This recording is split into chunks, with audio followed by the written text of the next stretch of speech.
Buen y bendecido día. Para dar continuidad a este contenido programático de la asignatura, vamos a iniciar el día de hoy con la unidad número 2 y específicamente dentro de esta unidad con el tema número 5 que hace referencia al derecho tributario. En muchas ocasiones, dentro del argot popular, escuchamos términos como derecho fiscal, impositivo y tributario. Y en algunas ocasiones nosotros observamos que personas pretenden hacer una diferenciación entre estos términos. Pero desde ya quiero que ustedes sepan que todas estas acepciones son totalmente válidas para podernos referir al derecho tributario. Vale decir, derecho fiscal, impositivo, son sinónimos del derecho tributario. Partiendo de esta aseveración general, es necesario definir desde ya lo que es el derecho tributario. Y para ello tenemos que hacer mano de los conceptos que aprendimos en las clases anteriores. Lo primero de ellos es que el derecho tributario forma parte de una de las actuaciones que lleva a cabo el Estado dentro de esa actividad financiera. Recordemos que la actividad financiera va a comprender el conjunto de actuaciones que realiza el Estado para la obtención de todos los ingresos, llámese ingresos originarios, ingresos derivados, ingresos extraordinarios, ingresos ordinarios, o los ingresos de carácter tributario o los no tributarios. ¿Para qué? Para con ellos dar satisfacción al gasto público y consecuencialmente que el Estado pueda, en todo caso, dar cumplimiento a los fines que se ha fijado. Y en consecuencia, el derecho tributario forma parte de una porción de esa actividad financiera, puesto que la actividad financiera en general va a estar regulada por el derecho financiero. No obstante, dentro de ese derecho financiero hay una parcela específica para el estudio y el desarrollo del conjunto de normas jurídicas que se van a encargar de manera general del tributo, es decir, de todos los ingresos que obtiene el Estado a través de la recaudación tributaria. Y en función de ello, debemos señalar que una de las definiciones aportada por la doctrina para poder particularizar al derecho tributario es la siguiente. Comprende la rama del derecho público que regula el derecho financiero, que se encarga de las actividades financieras del Estado a través de las normas jurídicas que regulan de manera general el tributo. Entonces, de esta definición se puede extraer lo siguiente. Primero, que el derecho tributario forma parte de esa diversificación de lo que nosotros conocemos como el derecho público. Y que adicionalmente está imbuido dentro del derecho financiero, puesto que el Estado realiza un sinnúmero de actividades para obtener esos ingresos. Y esas actividades van a estar reguladas a través de lo que nosotros conocemos como el conjunto de normas jurídicas que regulan el derecho financiero. Es decir, todos los ingresos que obtiene el Estado. Pero frente a todos esos ingresos, el derecho tributario solo se encarga de estudiar a través de las normas jurídicas y dentro de esa actividad financiera del Estado lo relativo a el tributo. Así las cosas, tenemos que establecer cuál es la ubicación del derecho tributario dentro de la diversificación del derecho. Recordemos que dentro de esa diversificación del derecho nosotros vamos a conseguir el derecho privado, el derecho público y el derecho social. Y dentro del derecho social, nosotros debemos señalar que son el conjunto de normas jurídicas que van a regular en principio las relaciones entre los particulares entre sí, pero en este caso en la cual existe una persona que está subordinada o que necesita de una protección especial. Por eso tenemos que descartar en todo caso que el derecho tributario forma parte del derecho social. Y si nosotros consideramos la definición del derecho privado como el conjunto de normas jurídicas que van a regular las relaciones entre el particular entre sí, entre el particular y el Estado, pero bajo una relación de coordinación, debemos también sacar de esta esfera del derecho privado al derecho tributario, puesto que en todo caso no existe una relación de coordinación entre el Estado y el particular, debido a que en el momento en que se fijan una carga impositiva, el Estado nunca va a mediar con el particular para la fijación de ese tipo impositivo. Y consecuencialmente, tendríamos que revisar entonces la esfera del derecho público. Recordemos que el concepto de derecho público se fundamenta en el conjunto de relaciones jurídicas que se van a presentar entre el Estado y el particular, pero donde el particular va a estar sometido o sujetado a el poder de imperio del Estado. Es decir, el Estado ejerce esa coerción, ese poder que posee para obligar al particular o al administrado a la ejecución o la realización de una serie de actos. Y en todo caso, aquí va a encajar de manera específica el derecho tributario, porque al momento en que una persona, imaginemos una persona natural, realiza una serie de actividades y obtiene un enriquecimiento durante un ejercicio fiscal, el Estado nos llama a esa persona para conversar y determinar si esa persona quiere o no quiere pagar el impuesto sobre la renta, debido a que existe una obligación o un deber de esa persona para la cancelación, y no solamente para la cancelación, sino también para la declaración y pago de ese impuesto sobre la renta, lo que significa que el Estado ejerce ese poder de imperio frente a los particulares. Y en consecuencia debemos señalar que el derecho tributario forma parte del derecho público, y dentro de esas ramificaciones que tiene el derecho público se encuentra dentro del derecho financiero. Y recordemos lo que dijimos al inicio de esta sesión, que el derecho financiero regula todas esas actividades que lleva a cabo el Estado para obtener los ingresos. Pero en el caso del derecho tributario estamos haciendo referencia a los ingresos por el carácter tributario o impositivo. Ahora bien, teniendo en cuenta ya la ubicación del derecho tributario, es necesario en este momento establecer la clasificación del derecho tributario. Y al respecto debemos señalar que el derecho tributario se clasifica en un derecho general y un derecho especial. El derecho tributario general es aquel que va a comprender el conjunto de normas jurídicas aplicable a todos los tributos.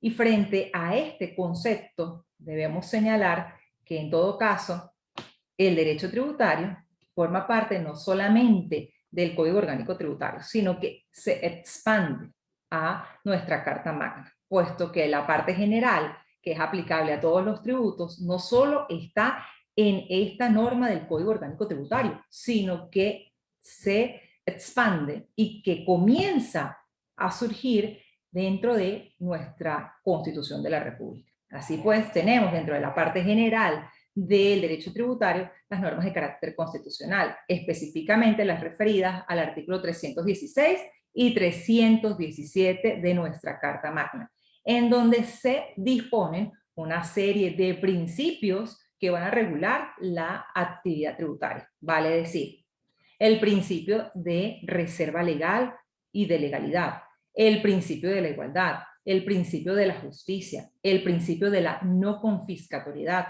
el principio de la capacidad contributiva, entre otros. Entre tanto, también va a existir dentro de esas normas jurídicas aplicables a todos los tributos una parte material que se encuentra desarrollada dentro del Código Orgánico Tributario. Y al efecto, dentro de este instrumento vamos a conseguir fundamentalmente los aspectos para regular la parte subjetiva y objetiva del tributo. Dentro de la parte subjetiva nosotros vamos a conseguir los sujetos de la relación jurídico-tributaria, vale decir, el sujeto activo y el sujeto pasivo de la relación. Dentro del sujeto activo de la relación, la misma norma o el Código Orgánico Tributario establece que esta recae en la administración tributaria, es decir, en el Estado como tal. Y en el caso del sujeto pasivo, que es aquella persona que está obligada, vamos a conseguir la figura del contribuyente o la figura del responsable. Y también vamos a conseguir los elementos de carácter objetivo del tributo, como por ejemplo la base imponible, la alícuota, el quantum del tributo como tal. De la misma manera, vamos a conseguir dentro de esa parte general lo que se refiere a la parte procedimental, es decir, todas y cada una de los procedimientos que se pueden aplicar y que en todo caso están dispuestos dentro del Código Orgánico Tributario. Como por ejemplo, el procedimiento para la determinación tributaria, para la fiscalización, para el cobro de intereses, entre otros. Y dentro de la parte especial del derecho tributario, dijimos que está referida al conjunto de normas jurídicas que son aplicables a un tributo en particular. Y para ello podemos presentar como ejemplo la ley del impuesto sobre la renta. Esta ley del impuesto sobre la renta, que tiene su última reforma en el año 2020, establece de manera particular todas y cada una de las disposiciones que van a ser aplicables a aquella persona natural o jurídica que en Venezuela tenga o obtenga un enriquecimiento y que sea objeto del pago y por supuesto de la declaración del impuesto sobre la renta. Entonces, fíjense que el derecho tributario pues está clasificado de esta otra manera. La parte general, que es la parte que es aplicable a todos y cada uno de los tributos, y de esta parte especial que comprende las normas jurídicas que van a estar dedicadas o dirigidas a un tributo en particular. Ahora bien, es importante en este momento determinar cuáles van a ser las fuentes del derecho tributario. Y dentro de esa jerarquía de la norma jurídica establecida por Hans Kelsen, tenemos que iniciar efectivamente con el texto de la Constitución, puesto que en estas fuentes del derecho no podemos dejar escapar las disposiciones constitucionales, y ya lo habíamos señalado, el artículo 316 y 317 de la Constitución, en los cuales se establecen de manera general una serie de principios que deben ser aplicados a todos los tributos en general. Pero no solamente el 316 y 317, sino que también existe el artículo 133, que establece en nuestra Carta Magna el deber que todos tenemos de coadyuvar a el Estado con el financiamiento de las cargas que éste posee a través de los impuestos, las tasas y las contribuciones. Dentro del segundo andamiaje de las fuentes del derecho, podemos señalar los tratados, los convenios o acuerdos internacionales, siempre que los mismos estén suscritos por la República. Y en este particular les invito a que ingresen al portal del CENIAT para que puedan desplegar todos y cada uno de los tratados internacionales que ha suscrito válidamente la República y que se encuentran vigentes. Ejemplo de esto están los tratados para evitar la doble tributación, como por ejemplo con Alemania, con Chile, con China, Brasil, entre otros. De la misma manera, vamos a conseguir como fuente del derecho tributario las leyes y actos con fuerza de ley. Y dentro de este peldaño tendremos inexorablemente que incorporar el Código Orgánico Tributario del año 2020 y por supuesto todas las leyes y decretos con rango y fuerza de ley que se han dictado para regular la parte impositiva en Venezuela. Dentro de estos están la ley del impuesto sobre la renta, que data del año, la última reforma que data del año 2020, la ley del impuesto al valor agregado del mismo año, la ley del impuesto sobre donaciones, sucesiones y demás ramos conexos, entre otros. Y posterior a estas leyes o actos con fuerza de ley, vamos a conseguir los contratos relativos a la estabilidad jurídica de los regímenes tributarios. Básicamente son convenios que ha celebrado efectivamente el Estado venezolano con los particulares, y estos particulares básicamente son inversionistas, para que ellos sientan la seguridad jurídica de que existe una estabilidad dentro de los regímenes tributarios.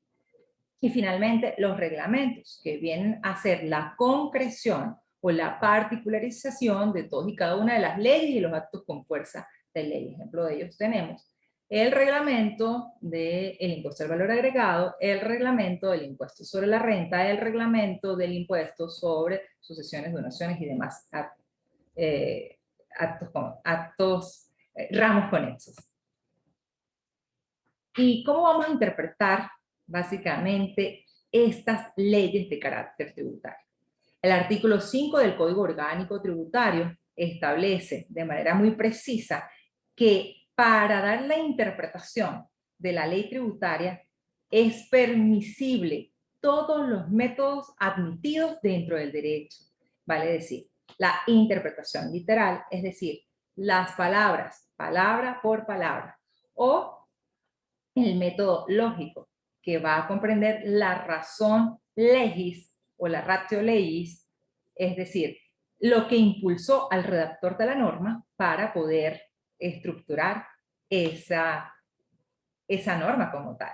O, por supuesto, el método histórico. Pero el redactor del artículo 5 del Código Orgánico Tributario ha señalado que frente a estos métodos se tiene que atender a dos significaciones. Primero, a la significación económica y a su fin. Es decir, que al momento de interpretar la ley es necesario considerar la significación económica y, por supuesto, la finalidad de ese tributo. Y para ello, el redactor de ese artículo ha señalado que existen dos métodos, el restrictivo y el extensivo. Se habla de restrictivo cuando la interpretación no puede ser una interpretación general o extensiva de lo que dispone esa norma. Y para ejemplo de ello, el mismo redactor del Código Orgánico Tributario presenta en el artículo 5 que la forma de interpretar las exenciones, las exoneraciones, las rebajas y desgravámenes deben ser a través del método restrictivo. Ejemplo de ello. Imaginemos que tenemos una persona natural que está haciendo su declaración del impuesto sobre la renta. Dentro de la declaración del impuesto sobre la renta, la persona natural tiene la posibilidad o bien de irse por el desgravamen único correspondiente a 774 unidades tributarias, o por el contrario, optar por el desgravamen detallado. Y ese desgravamen detallado comprende el conjunto de pagos que haya hecho esta persona, que están referidos a la educación de él o de sus descendientes, el pago de seguro o de HCM de él y sus descendientes. ¿Por qué? Porque todos estos, el pago de alquiler, todos estos, estos pagos que ha realizado pueden ser deducidos de las cantidades de riqueza que haya obtenido esta persona. Pero en todo caso, esta persona natural no puede de ninguna manera sumar tanto el desgravamen único como el desgravamen detallado. Entonces tiene que escoger entre uno u otro. Y por ello, el método admitido para poder hacer esa interpretación es el método de carácter restrictivo. No podemos hacer extensiva la interpretación de la aplicación de desgravamen. Y así las cosas, fíjense entonces que nosotros hemos en esta unidad hecho una consideración fundamental para poder entender lo que es el derecho tributario en Venezuela. Y con ello hemos diferenciado el derecho tributario del derecho financiero. De la misma manera, indicamos cuál es la ubicación del derecho tributario dentro de esa diversificación del derecho, es decir, dentro del derecho público. Y de la misma forma, indicamos cuáles son esas fuentes que son aplicables al derecho tributario. Recordemos que la fuente es de donde emana el derecho y en función de eso nosotros tenemos que considerar que el conjunto de normas que van a regular el derecho tributario están bajo una gradación que de hecho la contempla de manera puntual el artículo 2 del Código Orgánico Tributario, haciendo referencia en primer momento a las disposiciones constitucionales, luego los tratados o los acuerdos internacionales y en tercer momento las leyes o los actos con fuerza de ley, donde vamos a englobar no solamente el Código Orgánico Tributario, sino todas aquellas leyes especiales que van a regular los tributos en particular. Y frente a ello también vamos a conseguir los convenios que haya celebrado el Estado con los particulares para poder realizar los regímenes especiales tributarios y finalizamos con los reglamentos. De la misma manera, establecimos cómo es la forma de poder interpretar esas leyes y para ello señalamos que el Código Orgánico Tributario establece de forma puntual en su artículo 5 que la manera para interpretar el derecho tributario o las fuentes del derecho tributario van a ser todos los métodos admitidos en el derecho, pero que van a partir de lo que son la finalidad y la utilidad económica. Y tomando en cuenta eso, vamos a revisar algunos puntos como el caso del aspecto restrictivo y extensivo, porque cuando el legislador quiere que se haga una interpretación restrictiva, el mismo legislador va a señalarlo dentro de la norma. Tan es así que en el artículo 5 se establece que en el caso de excepciones, de exoneraciones, de rebajas y de desgravámenes, se tiene que hacer la interpretación de manera restrictiva, más no extensiva. Y con esto, amigos, hemos terminado puntualmente este tema número 5 referido a el derecho tributario. Muchas gracias.